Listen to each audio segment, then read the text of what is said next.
देखिए, पहले तो मैं शिक्षा मित्रों को बधाई दूंगा जी। कि उनके स्वास्थ्य के लिए ये जो व्यवस्था दे दी है सरकार ने। जी।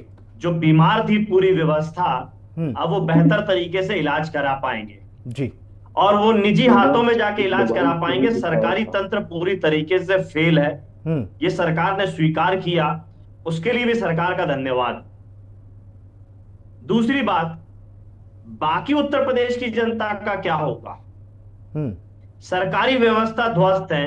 हम्म। समाजवादी सरकार में माननीय अखिलेश यादव जी ने बेहतरीन कैंसर हॉस्पिटल दिया लखनऊ में, ताकि जी। कैंसर जैसी गंभीर बीमारी से लोग लड़ सकें, हम्म। अपने जीवन को बचा सकें। उसका ओपीडी बंद कर दिया, हम्म। फिर उसका संचालन बंद कर दिया।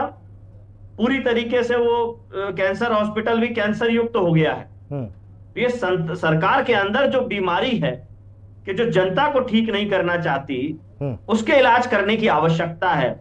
और शिक्षा मित्र बेचारे, अकेले शिक्षा मित्र नहीं, पूरा शिक्षा विभाग ग्रस्त है।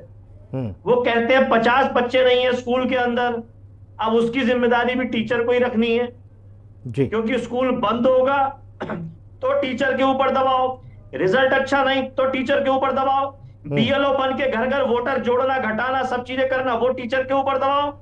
खाना बना नहीं बना, खिलाओ खाया नहीं खाया, वो हिसाब किताब का दबाव टीचर के ऊपर। जी। पढ़ाई का हिसाब किताब तो हो ही जाएगा, हम्म।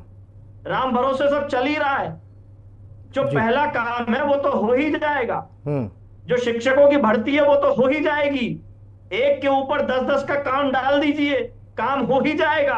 हम्म। ये जो व्यवस्था और ये जो सोच भारतीय जनता पार्टी की सरकार की है, ये बड़ी दुखद है। जी। समाजवादी सरकार में अक्षय पात्रा जैसी संस्था को मिड डे मील की जिम्मेदारी दी गई, जिससे बेहतर खाने की व्यवस्था हो सके, बेहतर खाने का वितरण हो सके और शिक्षकों का ऊपर दबाव कुछ कम हो जाए। हम्म। यानी क्वालिटी की भी बात की और मैनेजमेंट की भी बेहतर की बात की। जी। लेकिन मुसीबत यह है कि भारतीय जनता पार्टी की योगी पार्ट 1 में जो हम्म। जायसवाल मैडम थी, उन्होंने आश्वासन दिया था जब ड्रेस नहीं बांट पाई थी कि मैं जब तक गर्म कपड़े खुद नहीं पहनूंगी, जब तक बच्चों को गर्म कपड़े नहीं दे दूंगी। हम्म। तो भाई गाड़ी के अंदर गर्म हीटर लगा के चलती थी, कमरे के अंदर गर्म हीटर लगा के बैठती थी, और जी। उन्होंने अपना वादा पूरा लगाया, गर्म हम्म। कपड़े नहीं पहने। हम्म। उसी तरीके से योगी पार्ट 2 में जो संदीप जी बड़े योग्य हम्म। शिक्षा मंत्री बनाए गए योगी पार्ट 2 में, हम्म। वो हिंदी लिखा हुआ नहीं पढ़ पाते हैं। हम्म। तो जो मंत्री हिंदी लिखा हुआ नहीं पढ़ पाते, जी। वो शिक्षा विभाग की और स्कूलों की, बच्चों की, शिक्षकों की क्या स्थिति करेंगे, ये किसी को समझने की जरूरत नहीं है, आज किसी को चर्चा बताने इस की बात जरूरत पर नहीं। नहीं। अब कृष्ण मोहन शुक्ला जी तो भाजपा से नहीं, वो तो शिक्षकों की लड़ाई लड़ रहे थे। वो कह रहे हैं कि इसका पूरा लाभ देंगे, हम क्यों नहीं देंगे, यही तो हमारी मांगे थी जो पूरी कर दी। आप कह रहे हो कि कुछ नहीं होगा। यश भारती जी। सुनील जी, हम्म। मैं आलोक वत्स जी की बात तो नहीं सुन पाया, लेकिन मैंने पंडित कृष्ण मोहन शुक्ला जी की बात पूरी पूरी सुनी। जी।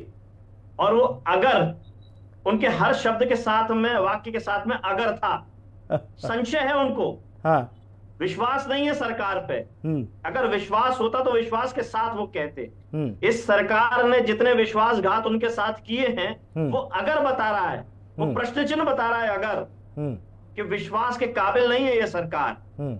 और चुनावी दांव खेलने के लिए केवल और केवल ये उनके जवाब से दिख रहा है कि चुनावी दांव खेलने के लिए, कि अगर ये पूर्ण हो गई तो चुनाव में लाभ मिलेगा। तो चुनाव के लाभ के लिए चंदे का धंधा जिस तरीके से भारतीय जनता पार्टी करती है, वही ये धंधा उन्होंने किया है कि वोट खरीदने के लिए, एक लालच देने के लिए केवल। लेकिन आलोक वत्स कह रहे हैं कि दिल्ली बहुत दूर है, अभी चुनाव कहाँ है। सुनील जी, मुझे आलोक वत्स जी की बहुत थोड़ी सी बात सुनाई दी थी। हाँ। वो हमने चौथी इकोनॉमी कर दी, हमने 5वीं इकोनॉमी कर दी। हाँ। मैं तो सवाल शिक्षा के आसपास ही कर रहा था, आपने मुझे रोक दिया। वो तो चांद के पार चले गए हैं। हाँ। नीचे पाताल में, धरती के नीचे घुस गए। इतनी अच्छी सरकार चल रही है, जमीन पे कुछ नहीं बचा। सब या तो धरती के अंदर चला गया या चांद के पार चला गया है।